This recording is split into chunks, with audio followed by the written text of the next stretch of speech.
Hello friends, आज हम पढ़ेंगे नागमती वियोग खंड का भाग 11वां और 12वां। नागमती वियोग खंड एक महाकाव्य है। इस महाकाव्य के रचयिता मलिक मोहम्मद जैसी जी हैं। तो आइए स्टार्ट करते हैं नागमती वियोग खंड का 11वां पंक्ति। इसमें माघ के महीने का वर्णन किया गया है कि किस प्रकार माघ के महीने में नागमती अपने विरह व्यथा को व्यक्त करती हैं कि इस भीषण शीत में मेरी किस प्रकार ये शीतकाल मेरा कट रहा है। ठीक है। लागेयु माघ परे अब पाला, विरह काल भयु जड़ काला। इस माह में शीत की अधिकता के कारण पाला पड़ने लगा है और शरीर में विरह जो है कि काल बनकर समा गया है। पहल पहल तन रुई झाँपे, हहरी हहरी अधिको हिय काँपे।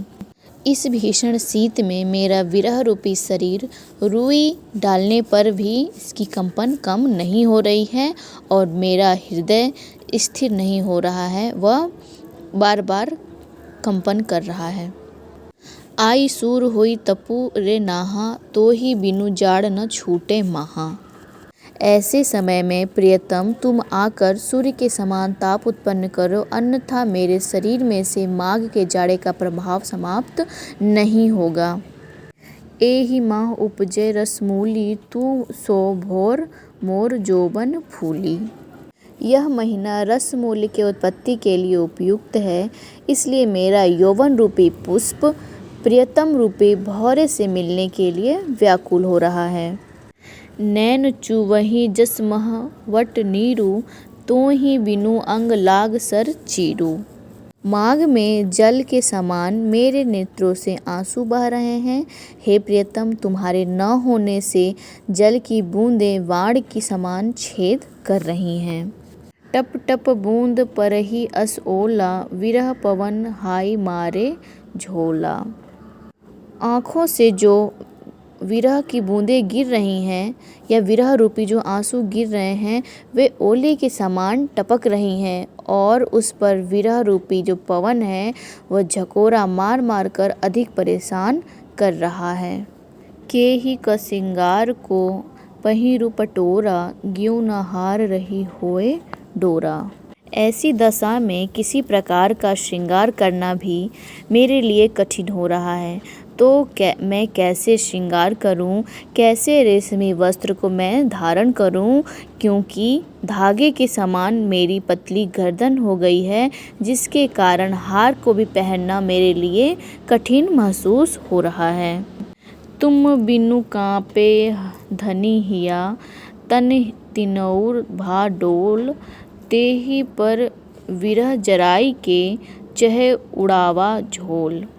हे प्रियतम, तुम्हारे बिना इस नारी का हृदय बुरी तरह से कांप रहा है और शरीर तिनके की भांति हिल रहा है। ऐसी दशा हो जाने पर भी दुष्ट विरह उस तिनके रूपी शरीर को जलाकर राख बनाकर उड़ा देना चाहता है।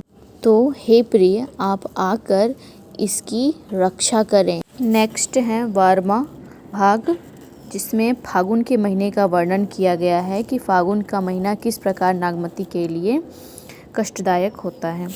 ठीक है। फागुन पवन झकोरा बहा, चौगुन सिउ जाई नहीं सहा। फागुन महीने में हवा तेज चल रही है और मुझे चौगुनी सर्दी लग रही है। मुझको उसको सहना मेरे लिए अत्यंत कठिन हो रहा है। तन जस पियर पात भा मोरा, तेहि पर विरह देई झकोरा। फागुन के महीने में जिस प्रकार पेड़ पौधे के पत्ते पीले हो जाते हैं, उसी प्रकार मेरा विरह रूपी जो शरीर है वह पीला हो गया है और उस पर पीले पत्ते को हवा जो है कि झकोरा मार रही है, अर्थात मेरे पीले शरीर को तुम्हारे विरह रूपी जो हवा है वह झकोरा मार रही है। तरिवर झहरी झहरी वन ढाखा, भई अनंत फूली फली शाखा। वृक्ष और वन सब झड़ गए हैं और उनकी शाखाओं पर नए नए फूल नए नए फल आ गए हैं। करही वनस्पति हिये हुलासु, मोह कह भाग जग दुन उदासु। फागुन के महीने का वातावरण बहुत हर्ष उल्लास का हो जाता है, लेकिन मेरे प्रिय पति मेरे पास नहीं हैं, तो ये हर्ष उल्लास का वातावरण मुझे दोगुना दुख दे रहा है। फागु करहि सब चाचरी जोरी, मोहि तन लाई दिन जस होरी। होली के त्यौहार में पति पत्नी सभी जोड़ी बनाकर होली मना रहे हैं। चारों ओर में जोड़ियां होली खेल रही हैं और मेरे पास तो कोई जोड़ी है ही नहीं। तो यह सब देखकर मुझे आग सी लग जा रही है। मुझे बहुत दुख हो रहा है कि अगर मेरे प्रिय मेरे पास होते तो मैं भी होली जोड़ी में खेल रही होती। जौ पे पियूँ जरत अस पावा, जरत मरत मोहि रोष न आवा। ऐसा प्रतीत होता है कि किसी ने मेरे शरीर में होलिका का आग लगा दिया है, लेकिन फिर भी मैं अपने प्रिय को अगर पा जाऊं तो जलती हुई मरती हुई भी मैं अपने प्रिय पर क्रोध नहीं करूंगी। राति दिवस बस यह जीव मोरे, लगो निहोर कंत अब तोरे। हे प्रियतम, रात दिन अब मेरी यही इच्छा है कि मेरा शरीर तुम्हारे काम आ जाए। यह तन जारो छार के, कहो कि पवन उड़ाओ, मकु तेहि मारंग उड़ी, परे कंत धरे जह पाँव। हे प्रियतम, मैं विरह में अपने शरीर को जलाकर राख बना दूंगी और पवन से प्रार्थना करूंगी कि उस राख को उड़ा कर ले जाए और उस मार्ग पर उस राख को डाल दे जिस मार्ग पर तुम्हारे पैर किसी दिन पड़ जाएं। अर्थात यह मेरी अंतिम इच्छा है कि मेरे मृत्यु के बाद मेरे शरीर का जो भस्म है वो किसी प्रकार तुम्हारे चरणों को स्पर्श कर सके, तो भी यह मेरे लिए सौभाग्य की बात होगी।